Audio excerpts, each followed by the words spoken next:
नमस्ते दोस्तों, आज मैं जा रहा हूँ दिल्ली। लेकिन क्यों? क्योंकि मेरा ग्रेजुएशन ख़त्म होते ही मैंने सोचा किसी जॉब के लिए इंटरव्यू देते हैं और जॉब इंटरव्यू देते ही लकीली मुझे मेरे पहले इंटरव्यू में ही जॉब मिल गया। अब कंपनी से आज से ठीक 9 महीने पहले उन लोगों ने मुझे ट्रेनिंग के लिए बुलाया दिल्ली। दिल्ली जा रहा था मैं पहली बार। अब एक्साइटेड तो बहुत था, लेकिन मेरे स्टेट में इलेक्शंस की वजह से कोई बस या गाड़ी अवेलेबल नहीं था और लैंडस्लाइड की वजह से सारे ट्रेन भी आना जाना बंद हो गया था। लेकिन मैं जा रहा हूँ आज रात की आखिरी बस से गुवाहाटी। तो चलिए चलते हैं दिल्ली।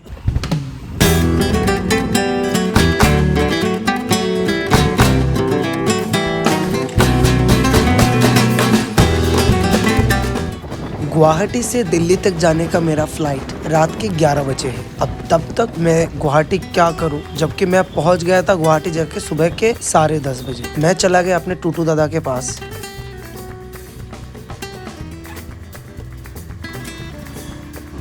और अभी हम दोनों जा रहे हैं दोपहर का खाना खाने।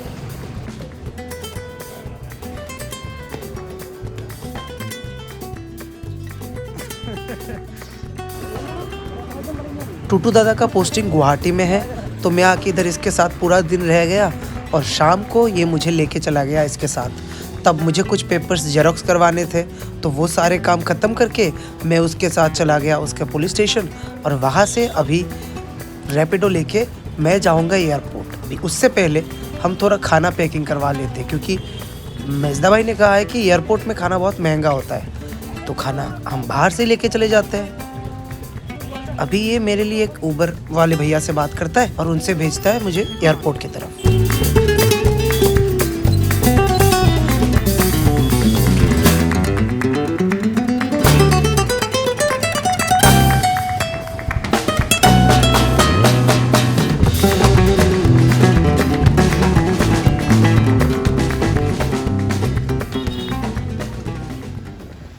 एयरपोर्ट पे पहुंचने के बाद मैंने बाइक वाले भैया को उनका पैसा दिया और अपना बैग लेके चल दिया अंदर। अब अंदर जाने के बाद मुझे मेजदा भाई ने बोल के दिया था कि कहाँ कहाँ क्या क्या करना है, लेकिन वहां जाने के बाद सब कुछ जैसे मानो उल्टा सा ही हो रहा था।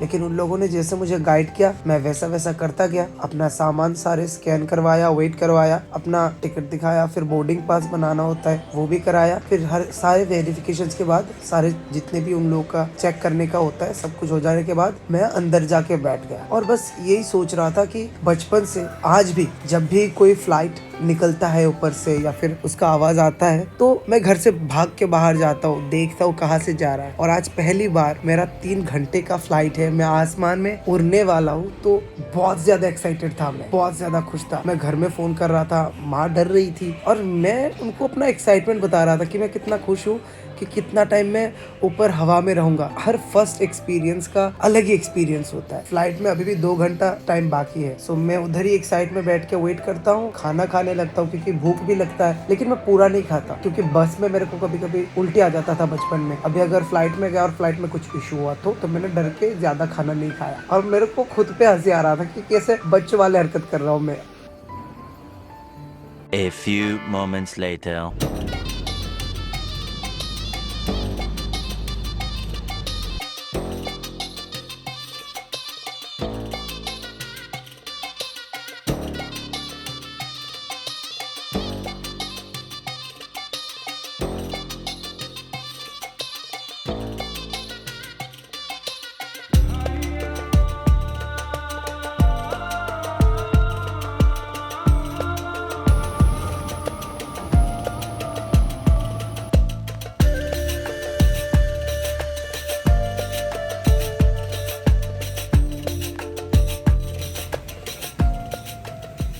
Delhi, the flying time will be 2 hours and 15 minutes.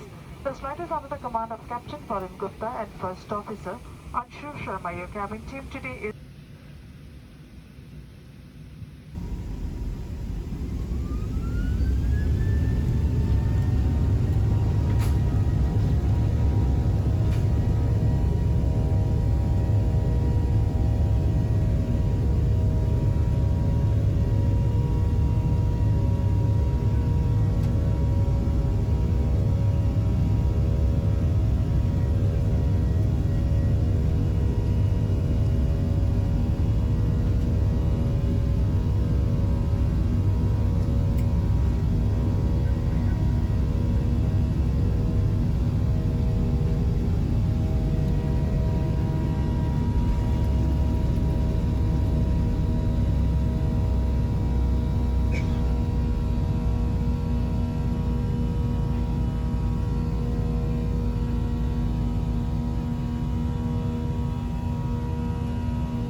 सब कुछ सही चल रहा था, मैं सो भी गया था। अचानक मेरे कानों में कुछ दिक्कत होने लगा, मानो जैसे मेरे दोनों कान फटने वाले हो। तो पहले तो मुझे कुछ समझ नहीं आया और इसकी वजह से मुझे बहुत प्रॉब्लम हो रहा था। फिर जब प्लेन लैंड हुआ उसके बाद वो प्रॉब्लम भी ठीक हो गया। मैंने अपने भाई को कॉल करके पूछा तो उसने कहा कि उसने भी ऐसा कुछ एक्सपीरियंस किया था, तो ये टोटली नॉर्मल है। लेकिन इस प्रॉब्लम की वजह से मुझे बहुत दिक्कत हुआ था प्लेन में। लेकिन फाइनली हम अपने 3 घंटे के फ्लाइट के बाद पहुंचते हैं दिल्ली।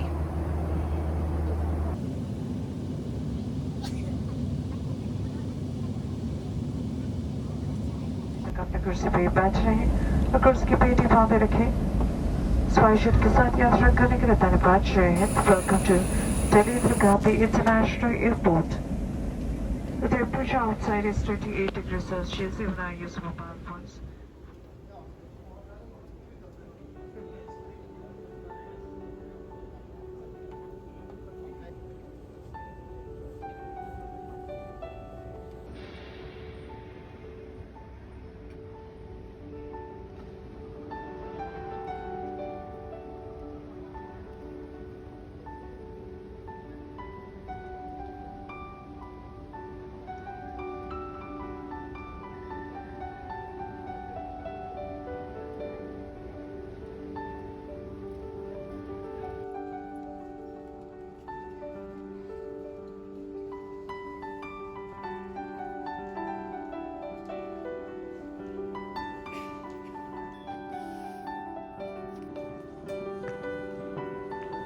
जब सबका लगेज आ रहा था तब मैंने भी वहाँ से अपना बैग कलेक्ट कर लिया और फिर जाके एक कोने में अपना बैग लेके मस्त बैठ गया, क्योंकि रात के 2:30 बज रहे थे और अभी मैं यहाँ से निकल के कहीं पे जाऊँ ऐसा कोई लोकेशन है भी नहीं।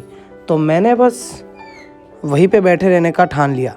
अब मैंने जो खाना बचाया था गुवाहाटी स्टेशन में वो मैंने यहाँ पे खा के ख़त्म कर दिया और वेट करता रहा कि सुबह हो जाए और मैं यहाँ से निकल जाऊँ। और बहुत देर में उधर बैठा रहा, कुछ देर सो गया, फिर उठा और वापस से उठ के मैं निकल गया मेट्रो की तरफ।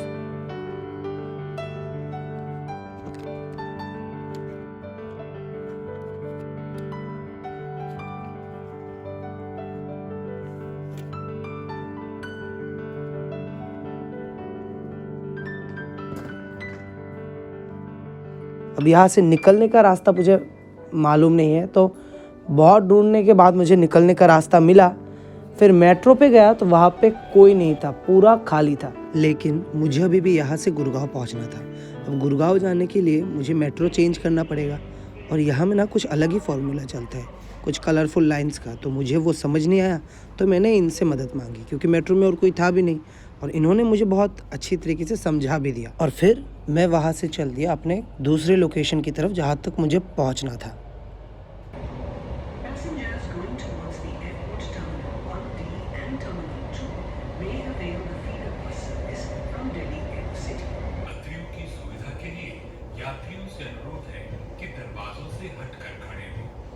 Stand away from the doors to allow passengers to board the train.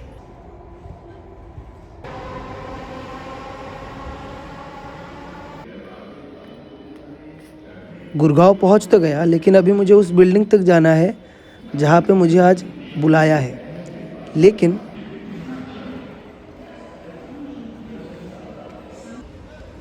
लेकिन फिर वही किस्मत, रिक्शा वाले भैया को लोकेशन नहीं पता। फिर वही अपने गूगल वाले बाबा। Make a sharp left turn onto the road, then in 70 meters bear right. Google वाले बाबा के बताए हुए रास्ते पे हम चले और लो चलते चलते चलते चलते जाके पहुँचे एक ऐसी जगह पे जहाँ से हम उस बिल्डिंग पे घुस ही नहीं पाएंगे। गूगल हमें लेके चला गया बेवकूफ़ बिल्डिंग के पीछे। अब वहाँ से दीवार के ऊपर से तो हम जा नहीं सकते। फिर वापस पूरा घूम के हम गए बिल्डिंग के आगे और वहाँ से अंदर गए। अब यहाँ तक तो हम पहुँच गए, अब आगे क्या होगा वो मुझे नहीं मालूम। वीडियो को एंड तक देखने के लिए थैंक यू। फिर से 1 हफ्ते बाद आऊँगा बोल के 1 साल बाद 1 साल पुराना वीडियो अपलोड कर रहा हूँ, उसके लिए सॉरी। बहुत जल्द मिलेंगे एक नए वीडियो के साथ। Till then take care.